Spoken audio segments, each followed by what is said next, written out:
This episode of The Seminarian is sponsored by Asbury Theological Seminary. Hi, guys, and welcome to The Seminarian, where we talk about seminary life, theology, and the things that form us as Christians. I'm Josh, and in today's episode, I'm joined by a very special guest, world-renowned professor, author, theologian, and Bible scholar, Scot McKnight. We're so happy to have you on The Seminarian. Well, thank you very much, Joshua. Good to be with you. Yeah, just a quick introduction. I'm sure our audience is well aware of who you are, but Dr. Scot McKnight is one of the world's premier New Testament scholars, a prolific author. Scott, I think I read somewhere that it said that you've written over 90 books, but that can't be right. Is that somewhere in that neighborhood? My wife is the one who counts them, and yes, she tells me it's over 90. You're almost there. You're almost to 100. I don't know anyone Yeah. that's written that prolifically. And so some of your works that I only have 6 on my shelves. I need to buy more. I can't, man, that's only a handful compared to what you've written. But King Jesus Gospel is one of the first that I read. It was assigned to me in a class in seminary. And then since then, I've read your translation on the New Testament called the Second Testament. And you sent me a book plate for my birthday, which I so appreciated. I've enjoyed that. And I've just finished reading A Church Called Tov, which you wrote in 2020, but I feel like you wrote it last week because it is so incredibly relevant, unfortunately, for our day and age. And that's the book that really I've recommended it a number of times now, and I was hoping to discuss with you. Would you mind just giving an overview of the thesis of your work? Well, the Hebrew word tov means good. And when the Willow Creek Community Church story broke, which I assume your audience will know a little bit about, it's a big church in Chicagoland. I held off. My daughter and her husband were asking me questions because they attended the church, and they were asking me questions about Willow. And I sort of made some predictions that all turned out to be true. So they tended to believe everything I had to say about Willow. But I wrote a blog post. It took me a couple months to want to say anything because I wanted to watch the story develop. Yeah. In which I argued that churches need more goodness. And the number of people who responded to this and said they liked it led me to start saying a few things in my classes. And I started using the Hebrew word tov because I sat down and studied this use of this word in the Old Testament. And then looked at it in the New Testament, which is translated with some different terms. And it just my thoughts about it gathered around that, and then eventually we wrote a book together, A Church Called Tov, which was about nurturing a goodness culture in churches and what characterizes a toxic culture and a Tov culture. And Joshua, oddly enough, the book, I pushed my daughter back. She kept begging me to write a book about this, and I said I don't want to do it. And I actually had a publisher contact me for lunch and asked me to write a book about Willow Creek, and I said no, because I wasn't a church historian, an evangelical historian, although I know quite a bit about it, and thought they aren't going to give me access to their files that I would need to be able to do something like this responsibly. But I was studying German pastors' response to the Holocaust following World War II. And what I noticed there just stunned me in the parallels with the Roman Catholic churches in the United States, the Southern Baptist churches in the United States, and Willow Creek and other churches. When allegations come forward, there just seems to be a pattern of denying and plausible deniability arguments all the time. And so I wrote basically the first chapter. I'm not sure what number it is. It was on false narratives that churches tell in order to protect themselves. But I told my daughter at the time, I said, and that was the chapter that I first, or the outline I first came up with. was on one chapter. I said I wouldn't be willing to write anything until we could create a redemptive narrative and a redemptive story about it. So we then framed everything around Tov, and our editor was really good with us. And I had sort of 50-50 in every chapter. And Mm, he pushed the bad stuff up the front and then pushed the good stuff more toward the back so that there was a redemptive movement in the book itself. mm. And that's the basic story, is that we mapped a toxic culture and a Tov culture. Wow. And you got to write this with your daughter, Laura, which Yeah. it's got to be, I have daughters. That seems like a dream come true to be able to partner on a project like that, which is great. Yeah, it was. And that first book, different than the second book we wrote together called Pivot. She had it all came together for her to be able to spend her whole summer basically and some of her weekends writing that first book. Mm, The second book, however, the editors were, let's say the publisher was a bit slow. I'll use a fancy word. They were dilatory. okay. And it took a while, and it really wasn't in place until July. So I had the burden of drafting every chapter basically, Wow. Okay. and was able to give Laura some assignments that she could work on weekends and, let's say breaks. So, but that first one was a lot more fun. I just bought Pivot. I'm super excited to read because you're right. It is necessary to talk about the content of A Church Called Tov and showing the abuses of power and toxic culture and the narcissism. And I love the redemptive swing at the end. But I am also excited about a productive read on how do we build a Tov culture? So just bought it last week and I'm excited to get started. All Well, right. Well, we'll have to talk about that one too. oh, please, please. So our audience is geared towards seminary students. And so the question I wanted to ask is, what advice would you give to an aspiring pastor who wants to resist abuses and toxic culture and build a Tov culture? A new graduate, what advice would you give? Joshua, this is an interesting question because this is a question that one of my favorite students at the seminary, whom I had in college as well, then he followed me when I went to Northern Seminary. He called me one day and he asked me that very question, but Mm, he asked it in a really particular way. He said, Scott, what can I do now so that I don't become Bill Hybels or James McDonald in the future?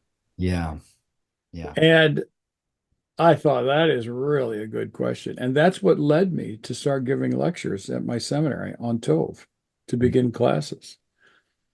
Okay, this is what I told him. I won't use his name. I said, he's a pastor now, already a pastor when he asked me this question. And he's successful and he's gifted mm, and he's got energy and passion and he knows what it takes to succeed. So he can do this. yeah. He could build a megachurch. He's got the personality. He's not arrogant and he's not a narcissist, but anybody can tip into that balance once you start getting going. The conditions are prime for him because he's Yeah, gifted, right? yeah. So I said to him, I said, when you have deacon or elders meetings, do you ever lose? He Mm, said, no. I said, well, then I want you to practice losing for a while. He said, what do you mean? I said, I want you to get into a discussion in the church with leaders, lay leaders, and take a position, not strong, and then surrender your position to other people on the board and wow. let them make the decision and see what happens. Well, he called me a couple months later. He said it was really hard on me, but he said it really worked too because it built a much greater sense of collaboration. Wow. So that was, I don't know why I said that to him, but it's something that I think can become symptomatic of a leader who is actually collaborating with people, cooperating with people, and creating a fellowship of leadership rather than simply being a nice guy who's the leader or a nice woman who's the leader, but basically gets everything they want. Yeah. So the strategy of losing can be very helpful for people who need to learn the lesson that they're not always right and everybody else is going to have to listen because they're trained more. Mm. So that'd be one thing. But basically, also what I told him, I said, look, I said, you have to maintain a consistent prayer life, Mm. not asking God for things, but communing with God on the basis of Scripture. And I said, that means you have to have your Bible open and you have to treat the Bible as a devotional book rather than just text for sermons. So that was one part. That would be, in a sense, the devotional spiritual side. Yeah. Another thing that I think that young pastors need to have is they need to have, number one, at least one seminary professor to whom they can, or with whom they can communicate, either email or phone, or if you live near a seminary, and talk over some things that they're working on and listen to these seminary. I'm finding an increasing number of young students, young pastors, who want to pretend like they're in relationship with people above them, sages, seminary professors, other pastors, who ask them for their advice, but they don't ever take it. Mm. So that they can tell people that they've consulted with so and so, et They're cetera. Okay. taking it too. Huh. I find that. Okay. So I think they need to have at least one seminary professor to whom they can go for expertise. The second thing is they need to have a sage pastor or set of pastors that they can go to. And what I mean is pastors who've pastored for at least 20 years, Right. who have been there and have gone through all the nonsense and the difficulty and the suffering the pastors go through, the family strife, the problems in marriage, everything else, and they meet with them. And this is what's important to me is occasionally to ask them, what should I do? And do whatever that person says. Hmm. Not what is your opinion, and I'll make up my own mind, but you've got to form they need a sage whom they can trust, who has been there, that they need to rely upon in order to grow. Now, if you are an associate pastor of a fairly sizable church, a young pastor is going to have to listen to that other pastor. And if that other pastor is good, they will be a mentor to that younger pastor Man. and mentor them and say this. Now, look, you're going to have people on the elder board or the deacons who are like this. Just listen to them. Mm. Don't fight them. You're not going to get anywhere when you fight them. In other words, they have wisdom to say. All right. The third thing is every pastor needs a therapist, a psychologist Wow. with whom they meet every month. Not if they have to meet every week, they're probably So, going through a lot. yeah. But by and large, that they can meet with every month or every other month, and to be completely frank and honest with what's going on in the church. I've never And heard. I would, Wow. and then I would also say my last one is this: um, be friends with everybody in your church, but trust very few people. Wow. Now, this is not being a cynic. This is the reality that pastors are going to make decisions that some people don't like. And Yeah. it's not that they betray them. Sometimes there's betrayals, is that they disagree with them so much that they walk away. And if you've told that person all your inner secrets, they can, then you wonder, are they going to be telling everybody things? So be friendly, be in fellowship with everybody, but trust very, very few people. And I know pastors who don't trust anyone. And what I mean, not in a cynical way, They don't give their heart and share their uh, wonderments, their thoughts, their plans with anybody in the church. They share them with outsiders only, Yeah. whom they can trust. But I think that the secret to not becoming a narcissistic, toxic leader is character and spiritual formation over time and having people that you listen to in such a way that they will make some decisions for you and you will trust them. Because I think Mm. there are a lot of pastors out there who've pastored for 30 or 40 years who can tell a young buck, you know, if the young buck will listen, go ahead and do that, but you're going to be stupid doing it. It's going to be reckless and it's going to be foolish, but go ahead. Or they can go to a pastor like that and say, what should I do? And the pastor says, don't do this. And they listen and do that. That's where wisdom comes in.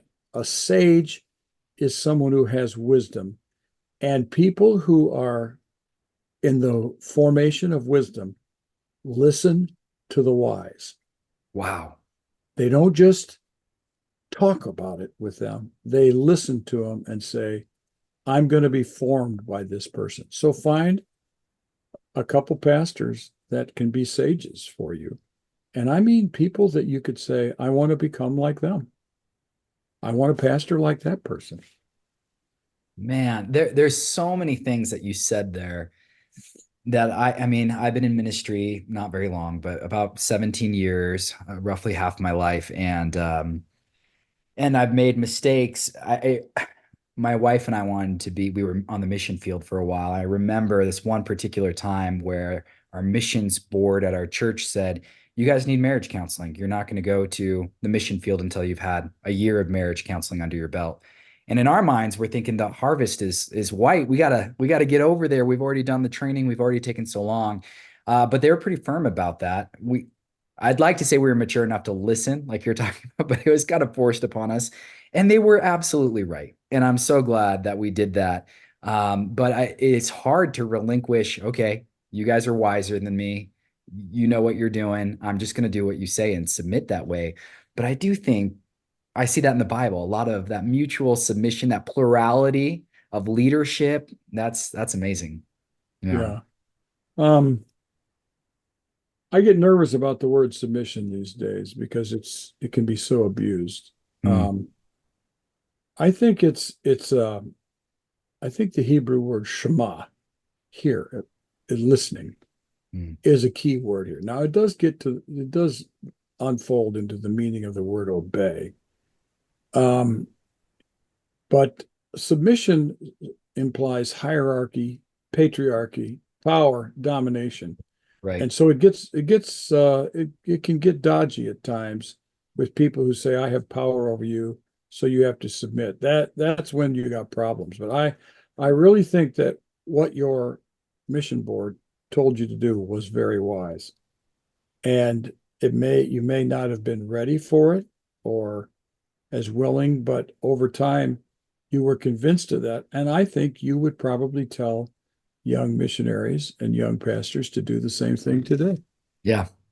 You Yeah. would, because the experience of it, even though at the time you thought, oh, this is a waste of time. We get along great. Yeah. You didn't, you needed some older people to be able to tell you how relationships are going to work when you get away from home and you don't have the right hospitals and you don't know the doctor's names and you don't know the language, and all those things are going to change. Yeah. Yeah, that's so true. And I think on that submission note, it's sub volitionally, not that they're saying, hey, you have to do this, but like an internal, like, hey, this goes against the grain for me. I don't want to, but I'm going to hear, like what you were saying, hear what you Yeah. really have to say and just consider you wiser than myself. And Yeah. that's so wise. Hey friends, I wanted to take a quick moment to talk about my favorite Bible app called Dwell. It's primarily an audio Bible experience and a great way to engage with the Word of God. They have Bible reading plans, topical studies, dwell devotionals, and they just released a new Lectio Divina feature. And if you've listened to previous episodes, you know that I really love Lectio Divina as a method of meditating on the Bible.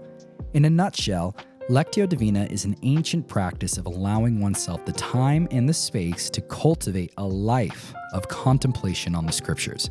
It's slow and circumspective, which is a welcome disruption to the fast and furious formula of our modern culture. And it forces you to take time to really pray through the passages being presented. But even still, these guided sessions last only 12 to 15 minutes generally, so it's not really a sacrifice. It's just time well spent. A subscription to the app is normally $40 for a whole year, but if you visit dwellbible.com/seminarian, you can claim a 25% discount and begin leveraging Lectio Divina into your devotional rhythms. Again, that's dwellbible.com/seminarian. I love too the mentor aspect of having a seminary professor, a seasoned pastor. Those things we need those as ministers. And even the psychiatrist. That was the one though that I haven't heard that before. Why would you particularly say that's an important role in the life of a young pastor? When I translated the New Testament, which you brought up kindly, I translate overseer, episkopos, in 1 Timothy 3:1 with the word mentor. Okay, my wife's a psychologist. Okay. Oh, wow. All right. And Chuck DeGroat. Do you know Chuck DeGroat? He wrote a book, When Narcissism Comes to Church, or When a Narcissist Comes to Church. I quoted him in the book about his description of what narcissism is. Okay. Chuck, I was having a conversation sitting right here with Chuck about his book, I think, or maybe he was talking about my book. And Chuck said every pastor needs in seminary, or has to in our seminary. He's at a seminary in Holland, Michigan, has to go through a battery of psychology tests. Wow. And he said the sole purpose is for a pastor to come to terms with himself or herself, to understand themselves. Because until you understand yourself, you will be in reactive mode and not knowing what you're doing when, let's say, conflicts arise in your church. Crisis, right? When I went to seminary, I was not in the MDiv program at Trinity. This was in the fall of 1976. But we had to take the MMPI. Yes, I've taken that before. Yeah, and we were told we didn't have to unless we were MDiv students, maybe not even MDiv students, but we had to take the test, and then we had the option of being able to meet with someone. And I met with the guy for a little bit. It didn't become a therapy session, and he sort of said to me, "Yeah, you have some strengths and some weaknesses." And he kind of said some of the things, and I said, "Yeah, I think you're right." I said, "I think that's right." And he said, "You were nervous when you took the test." I said, "Yeah, I was nervous when I took the test." I said, "Partly because I was working full time and I needed to get back to work, so I could get paid for my family." But Chuck really impressed upon me the significance of pastors going through those tests, so that when they get into a church, they understand themselves better. But even then, I believe that pastors need a therapist, because there are very, very few people to whom they can talk about these things. And even more, almost no one who's trained to understand them. All right. So I was talking to my wife about this. She's reading a brand new book. She just finished it, I think. It's called It's Not You. And it's a book it's a non-Christian lady. It's a psychologist who is talking about narcissism in the most eloquent of clear language without quoting all the academic sources. Hmm. And the second half of the book, which Chris said was so good, was about how to cope with a narcissist, how to work with one, how to work under one. So it was really it was not Wow. just here's a narcissist, Yeah. all right, but Rubber meets the here's road. here's how to live with one. And the theory of the book is called radical acceptance. Now listen to this, Joshua. This is an amazing statement. And some Christians vibrate against this, but they're wrong. And that is this. The basic point is until you accept the fact that a narcissist is a narcissist and is not going to change, you're not going to work very well with this person. Is not, wow. Okay. Is not Okay, now, change, man. narcissist, if you talk like my wife's a psychologist, she would say to you, narcissists are almost untreatable. Chuck DeGroat told a story of a pastor who realized because of how many broken relationships he had that he had to quit. Hmm. And Chuck worked with this guy for 10 years before he went back into ministry.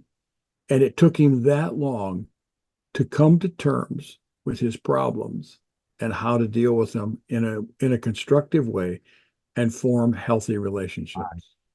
10 years. All right. So this is why I think a psychologist is specialist in understanding, let's say, a pastor's language about what happened in a way that puts it together in their personality and in a psychological profile. So, in other words, it's not just that this deacon that you're dealing with is a pain in the arse. It is that person is a narcissist, and you're almost forming a codependent relationship with them. Yeah. Okay. See? So they put these things together in ways that no one else can do. And They can then identify let's it. say let's say that that's their diagnosis, which is not that unusual. Pastors can become codependent upon other people. Is that a psychologist can then advise you and guide you in how, as a person with some codependent personality inclinations, how you have to relate to this other person in order to form a healthy relationship and for you to function the way God made you to function. So that's why I believe every pastor should have a therapist. And I know a lot of pastors. I mean, a lot of pastors who have therapists.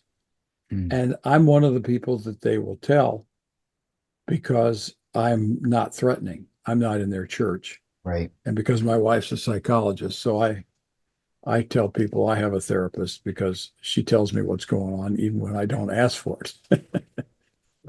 That, I think that's incredible advice. That, I mean, the things that you gave, the plurality, the accountability, would so undercut so much of the toxic culture that we see. I wanted to ask, obviously, you've been a professor for, I mean, I don't even know how long, but you've, 41 years. well, there you go. How would you say seminaries, or maybe do you say seminaries prepare young pastors to be able to resist toxic cultures? What could seminaries do? I mean, this is the first time I'm hearing some of this kind of advice. So, how do you see that from a seminary institutional side of preparing those for ministry? Okay, I'm going to be critical here. The seminary that I have just resigned from does not do this at all. Wow. Okay, they don't have a psychology department. They don't have any classes that students need to take on this. Mm. So um,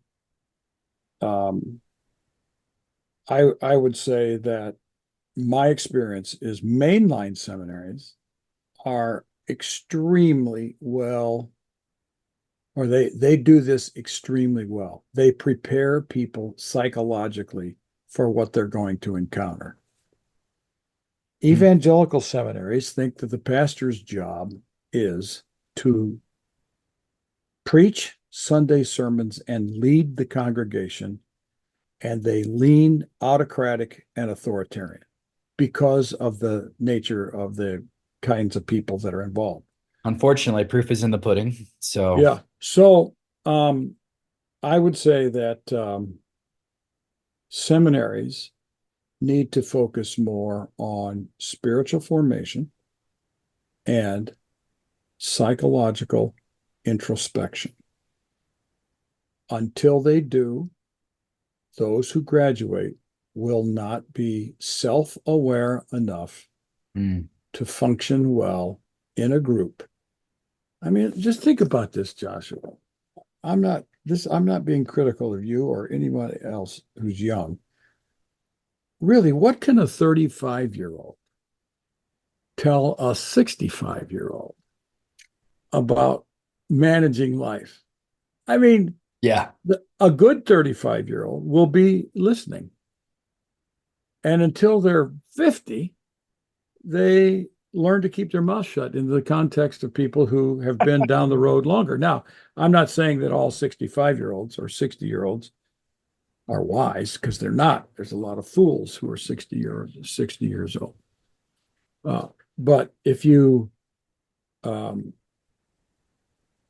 mean, it takes a while. It takes a while to grow in wisdom.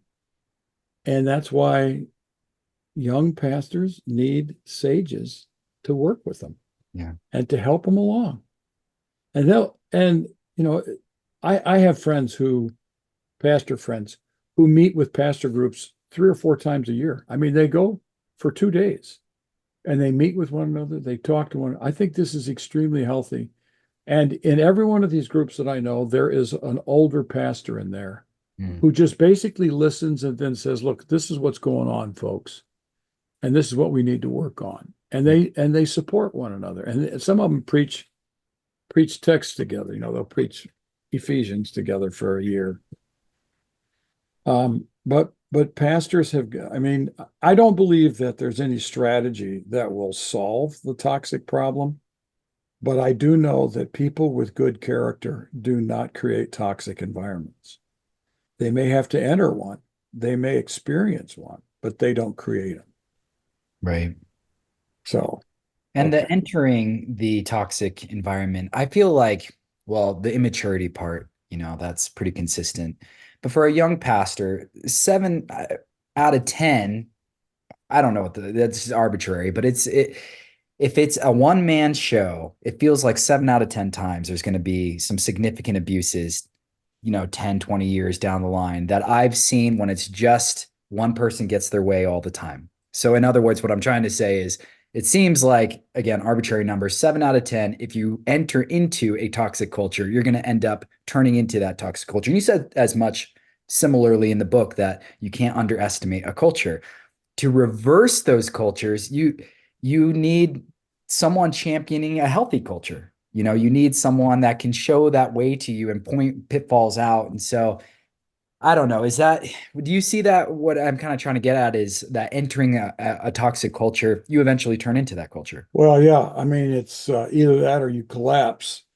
And I've talked to a lot of pastors.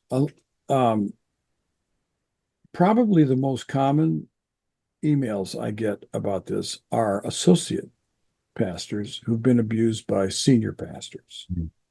And the associate pastors are Tov people who cannot handle the toxicity and abusiveness of the lead pastor. So, and a lot of them collapse or give up or move on and leave. But I do believe that if you thrive in a toxic culture, you are becoming toxic. And I think people have to have eyes to see this stuff. And this is where I think the Church Called Tov is helping people. I mean, Joshua, the number of people who have written me, my wife, Chris, who didn't write the book, and my daughter, Laura, to say that the book gave them language for what they were experiencing in the church is stunning. I mean, hundreds. I mean, in the first year, we were getting 3 to 5 first 16 months or so, 15 months, 18 months. We were getting 3 to 5 letters a week, Oh man. stories. I mean, I'd go speak somewhere and I'd hear 10 stories one weekend, you know.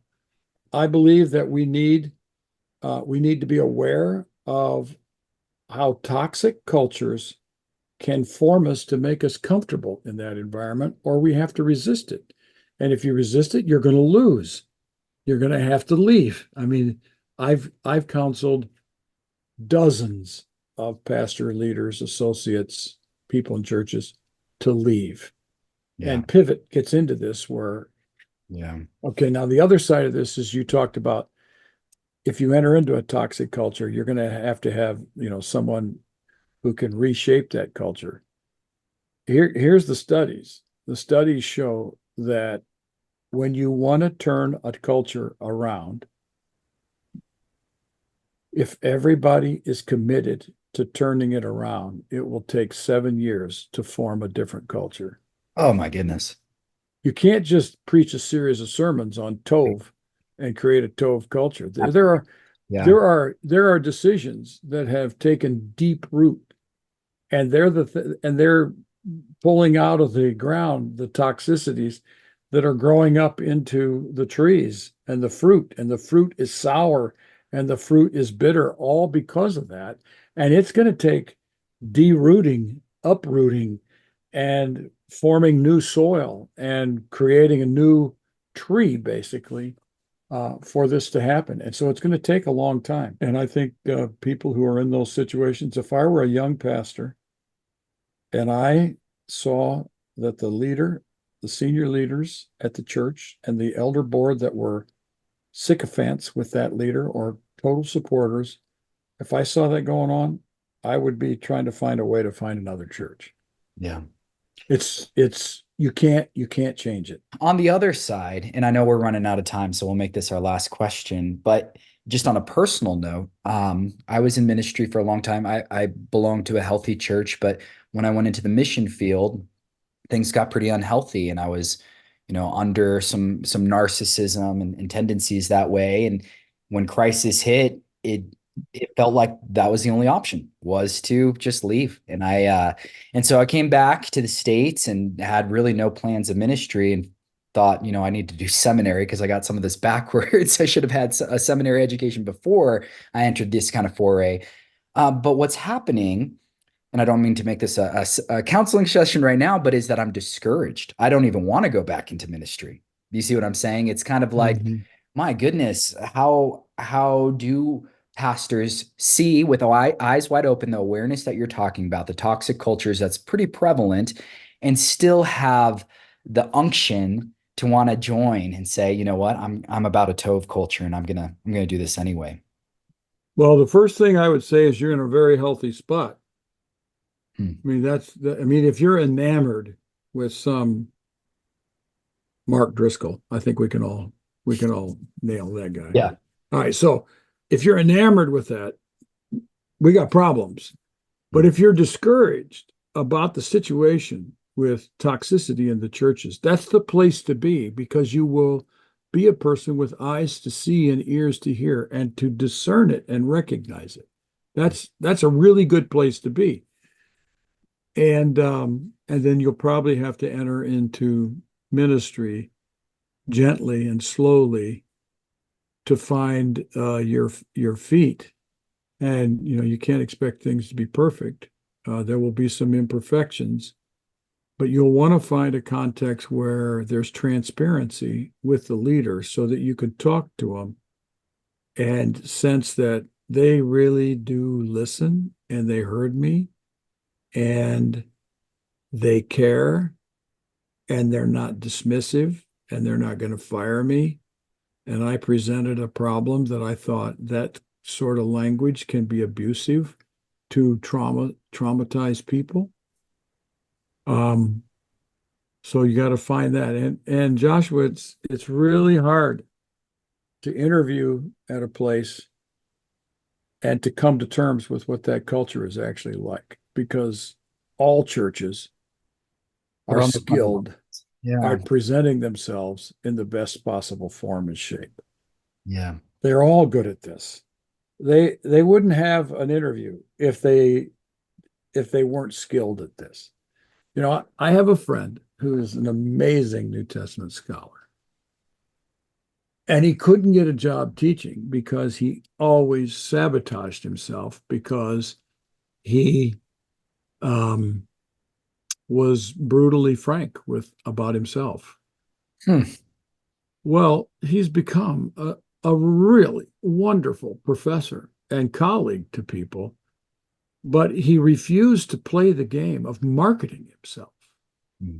And churches don't do this. You know, pastors don't do this when they're trying to hire someone that they want. They're going to present what's good about the church. So you have to go in with some hope, without certainty, without total confidence that this place is really good. I mean, I think the best position to be in is this church seems to be pretty good. Hmm. Not this church is great, because you don't know that until you've been there 15 years and you begin to feel the underside of what's actually going on. It may take 5 years to find it. It may take longer, or it may take 1 month, and then you're really in trouble. There's a wonderful book called, her name is Cynthia Beach. It's a novel. I Wow. thought I had it right there on the shelf, but I don't see it. Your myriad of books. Has- Yeah, I have a lot of books down here, about 8,000.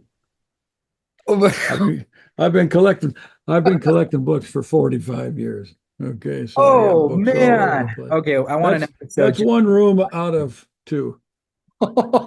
That's awesome. Yeah. Out a little bit. That's great. Well, I don't want to take up too much of your time. And I think that what you said, I just hope any aspiring pastor gives this a listen to. I know you gave me a ton of food for thought where I'm going to be just prayerfully just thinking about, okay, how do we overcome toxicity with Tov? And I know that this next book, Pivot, is going to give me even more food for thought, but I just want to highly recommend for anyone listening, if you have not read A Church Called Tov, you have to pick it up. It's an essential read, and I don't say that lightly. It is one that I would not get into ministry without having read that book. And so, yeah, thank you, Scott, for writing such a wonderful work that just edifies the body of Christ like that. Well, thank you, Josh. It was great to be with you. It was a good conversation. Thank you. All right. God bless. See Thank you you. next time.